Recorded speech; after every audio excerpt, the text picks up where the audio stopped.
An increasingly desperate situation in Myanmar 3 days after a massive earthquake. इस वक्त मुश्किल घड़ी में भारत जो है वो मदद करना चाह रहा है और कर रहे हैं। Number 1, India. So when it comes to India, its Prime Minister was quick to react to the situation. In a swift move, the government of India has launched Operation Brahma. As mentioned here, significant amount of relief material was immediately released by India to help Myanmar. वसुधैव कुटुंबकम का हमारा मंत्र आज विश्व के कोने कोने में पहुंच रहा है। भारत की तरफ से भी रेस्क्यू टीम्स जो हैं वो पहुंच गई हैं। The aid teams that have reached the epicenter of the earthquake are facing a daunting task and a race against time. New Delhi launched Operation Brahma. The mission is named after the Hindu god of creation.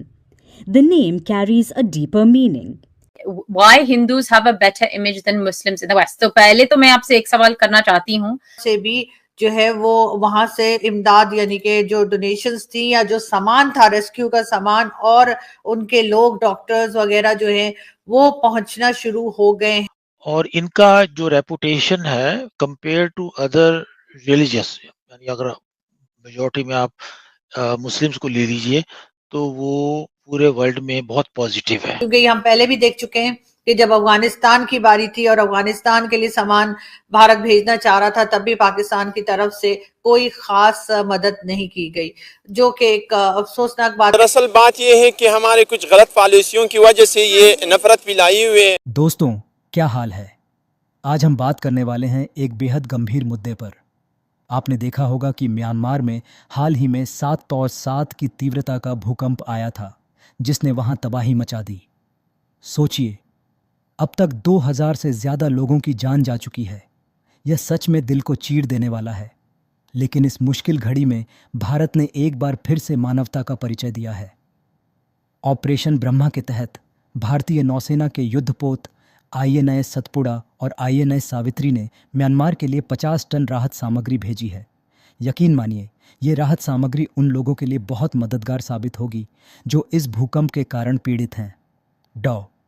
Jaishankar ने भी social media पर इस बारे में जानकारी दी है और अब राहत सामग्री वहां पहुंचने लगी है जिससे कि भूकंप के शिकार हुए लोगों की मदद की जा सके। ये वो समय है जब हमें एकजुट होकर एक दूसरे की मदद करनी चाहिए। तो चलिए हम सब मिलकर प्रार्थना करते हैं कि म्यांमार की जनता जल्दी से इस मुश्किल घड़ी से बाहर निकले और फिर से खुशहाल जीवन जी सके। अगर आपको ये जानकारी पसंद आई हो तो शेयर ज़रूर करें और अपने दोस्तों को भी बताएं कि कैसे भारत हमेशा ज़रूरतमंदों के साथ खड़ा रहता है। धन्यवाद। हम दरअसल है अफगान बाशिंदे हैं। दरअसल हम अफगानिस्तान के निकले और आप इंडियन निकले। अच्छा, अब बड़ी मजे की बात की आपने, बड़ा अच्छा लग रहा है आपसे गुफ्तगू करते हुए।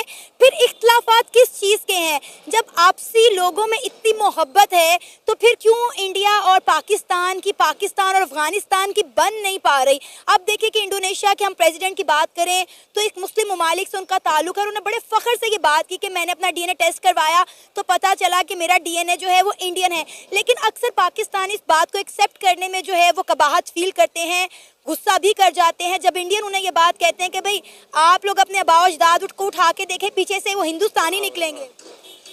दरअसल बात यह है कि हमारे कुछ गलत पॉलिसियों की वजह से ये नफरत फैलाई हुई है और हम आइंदा कोशिश करें कि ये नफरत ख़त्म हो जाए।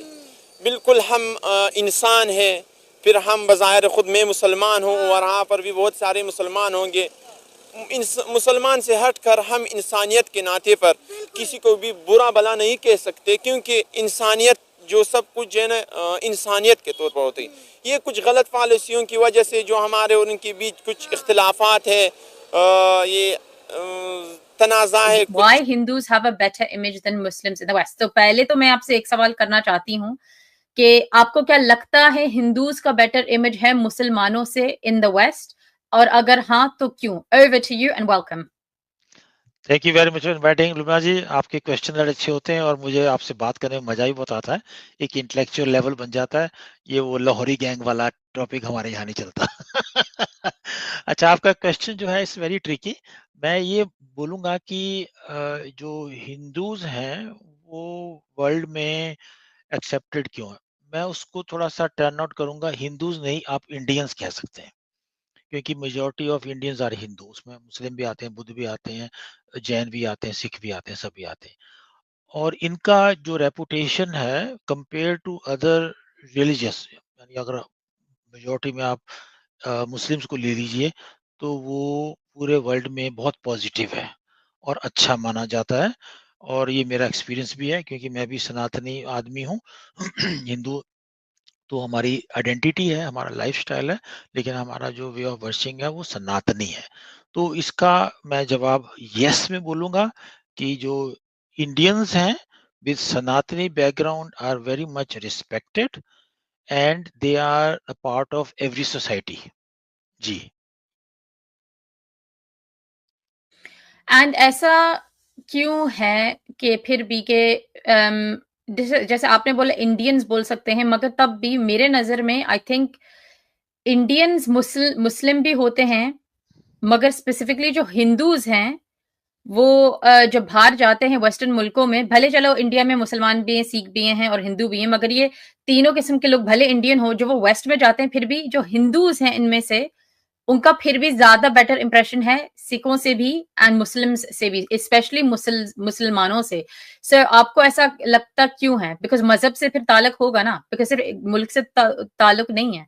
बिकॉज़ आप सब अगर इंडियन हैं, मुसलमान, सिख एंड हिंदूज़, देन इसमें आई थिंक मज़हब का इन्फ्लुएंस है इसमें। जी, यू नो? आपने मुझे पकड़ लिया। इसका इसका इन्फ्लुएंस बहुत है क्योंकि जो एक हिंदू है, वो कैटेगराइज़ नहीं करता और लोगों को। वो अपने मुल्क में, जैसे India is a multi religious country, उसमें क्रिश्चियंस हैं, हिंदूज़ हैं, मुस्लिम हैं, सबके स वो उसको कोई प्रॉब्लम नहीं है कि आप मस्जिद में जा रहे हो या आप चर्च में जा रहे हो या आप गुरुद्वारे में जा रहे हो। वो कह रहे हैं जहाँ मर्ज़ी जाओ, हमें तेरे से कोई मतलब नहीं, हमें डिस्टर्ब नहीं करना, हम भी तुम्हें डिस्टर्ब नहीं करते। ये है। और घर की जो अपब्रिंगिंग है वो सनातनी है। अब आप एक घर में चले जाएँ, जैसे मेरे मेरे घर में ले लीजिए, मेरी मदर जो है वो कृष्ण भगवान को मानती है ना? मेरी सिस्टर जो है वो माता जो है वैष्णो देवी उनको मानती हैं। लेकिन आज तक घर में कभी कॉन्फ्लिक्ट ही नहीं हुआ। कोई किसी तरह का कोई चक्कर नहीं, तुम जहाँ मर्ज़ी जाओ, जिसको मर्ज़ी मानो। अब आप गीता जो है, एग्ज़ाम्पल आपको देता हूँ। गीता जो है वो इस्कॉन वालों का इंटरप्रिटेशन कुछ और है। विनोबा भावे की गीता जो है वो कुछ और है। लोकमान्य तिलक ने जो गीता लिखी उसपे कुछ उसने उनको कुछ और इंटरप्रिटेशन किया है। तो आप एक ही बुक है, उसके 5-6 इंटरप्रिटेशन है, लेकिन ये पाँचों लोग आपस में लड़ते नहीं हैं। और सेकंडली ये किसी को फ़ोर्स नहीं करते। जर्मनी में, यूरोप में, इंग्लैंड में आपका अपना एक्सपीरियंस होगा कि एक सनातनी अगर आपके पड़ोस में आ गया, वो आपको कभी दरवाजे पे घंटी नहीं मारेगा और बोलेगा कि आओ जी मैं आपको ज़रा गीता पढ़ के सुनाता हूँ या मैं आपको सड़क पे। ये मुसलमानों को है, स्टॉल लगा लेंगे बड़ा-बड़ा, क्रिश्चियन भी ऐसा ही करते हैं। मेरे घर में हर 5 दिन के बाद एक घंटी मार देता है, आके मुझे बाइबल पकड़ा देगा। भैया मुझे नहीं चाहिए भैया, मेरा अपना मज़हब